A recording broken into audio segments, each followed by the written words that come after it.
Hey everybody.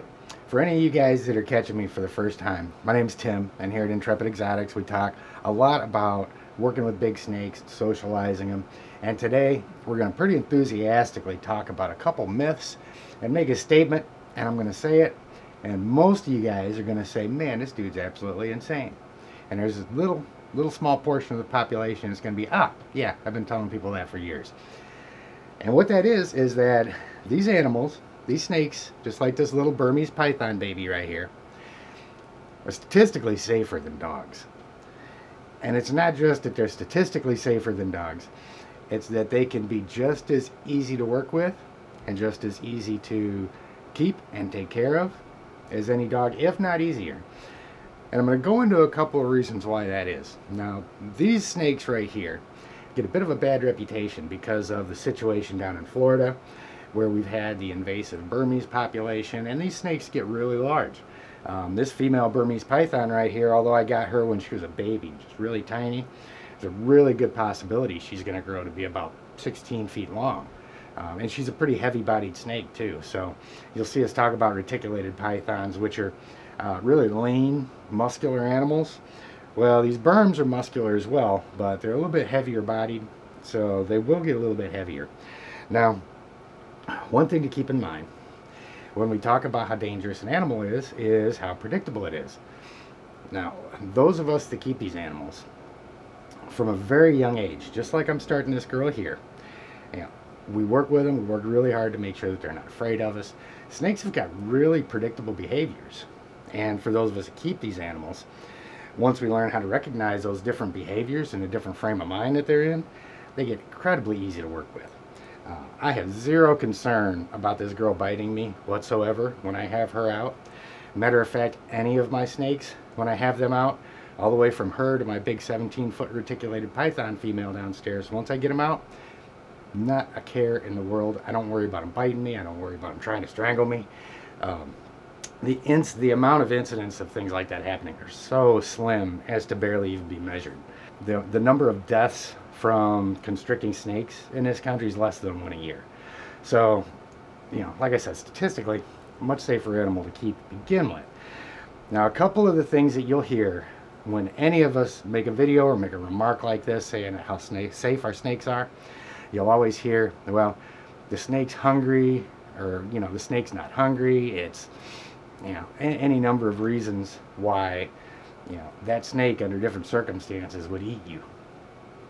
So I'm going to show you guys something really quick. I'm going to put her back, and I'm going to go back here to my young reticulated python. Now, granted, she's not large enough to do me any serious damage. Same animal, though. This is still going to demonstrate what I'm talking about. So let me put her back. So one thing that you're going to hear all the time when you see somebody with either their kids or somebody else interacting with a 12, 14, 18-foot reticulated python, any other animal that they're working with is, if that snake was hungry, it'd bite that kid and wrap it up and kill it and eat it. Well, I'm going to show you something here really quick. It's feeding day here.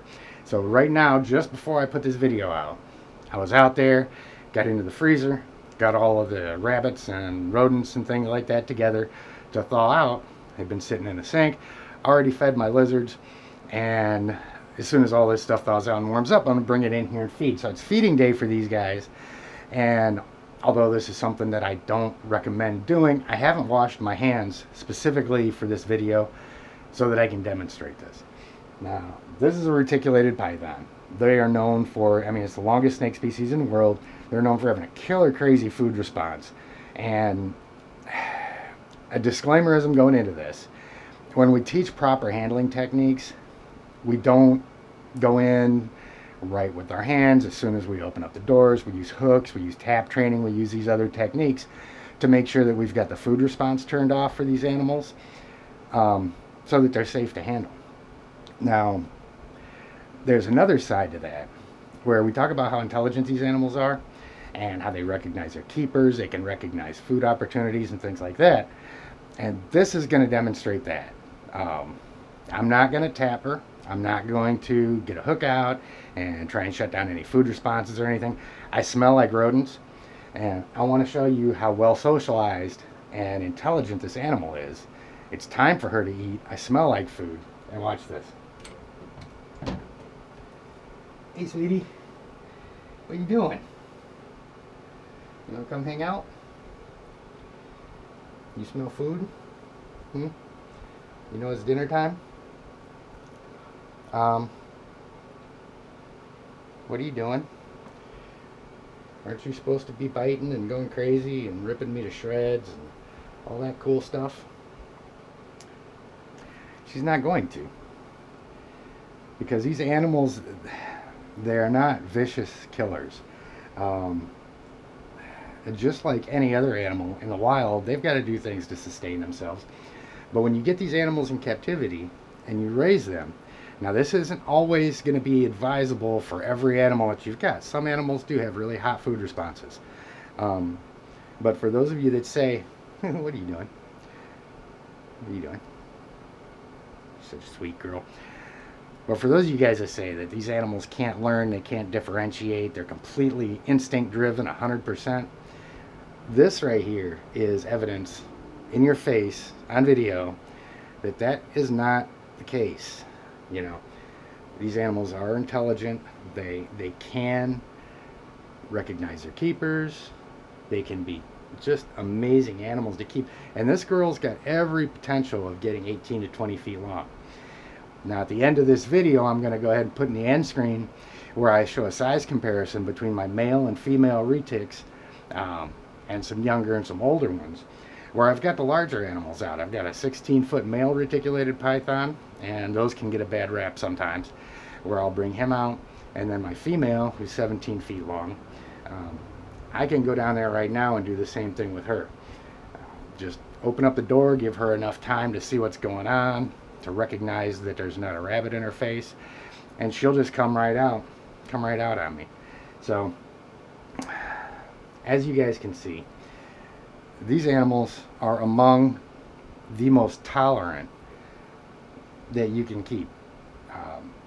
Especially when I've got my big snakes outside, I'll take them outside, let them roam around in the backyard and whatnot. More often than not, I end up chasing them across the yard because they start getting out of, going out towards the ditch and the creek and all that other stuff.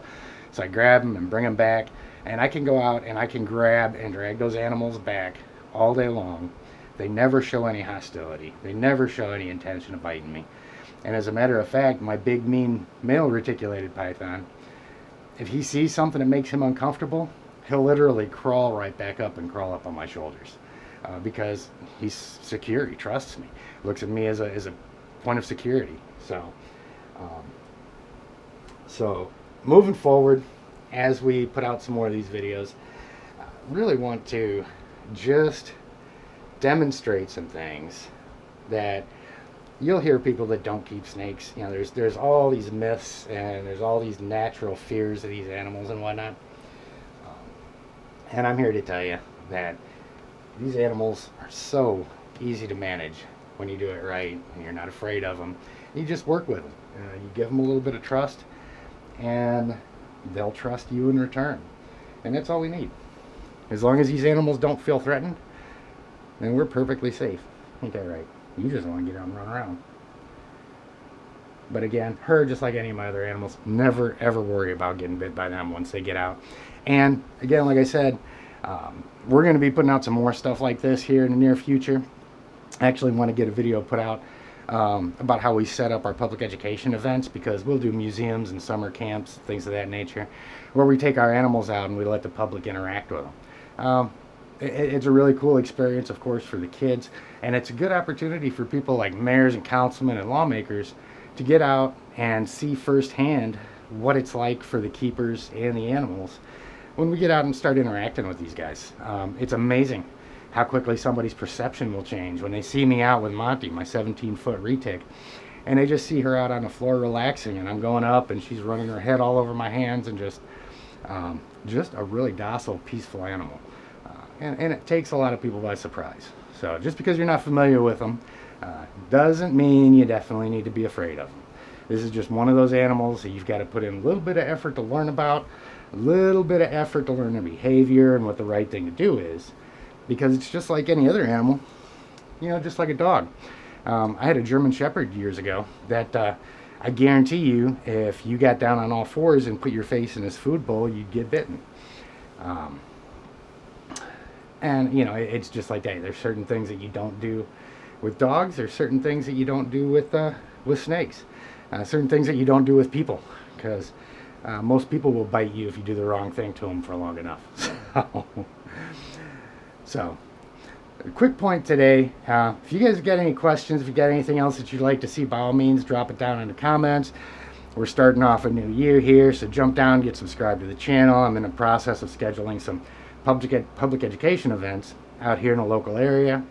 So as those come, you know, as we get those things scheduled, then I'll be putting that stuff out there as well. So that, you know, if you're in the area, you can come out, get hands out, get your hands on with the animals and say hi and all that cool stuff. But would you simmer down just for a minute? And this behavior doesn't go away when they get big. This is one of the things about handling, like, my big reticulated pythons is, you know, I try and keep them on camera and keep them out where everybody can see them, but they just constantly want to run and roam and explore and all that. And it's not too bad with her, but when you get an 80-pound animal in your hand that wants to do that, it gets pretty tiring. So that's why the older I get, the more I enjoy making videos with the smaller ones. They're right. You're just the sweetest damn animal ever. Alright guys, so I'm going to drop on the end screen here the video where we talk about the male and the female retics and the size comparisons and so forth. We get the bigger animals out. So until then, you guys have an outstanding day. And subscribe to the channel. Get down and like the video. Throw down any questions, comments that you may have. And we'll see you next time on Intrepid Exotics. Whether you're a lifelong keeper or just getting started, help us encourage responsible keeping, conservation, and public education in the interest of keeping our reptiles safe and healthy as we protect them for future generations. You're invited to spend time with us as we experience these awesome animals together on Intrepid Exotics.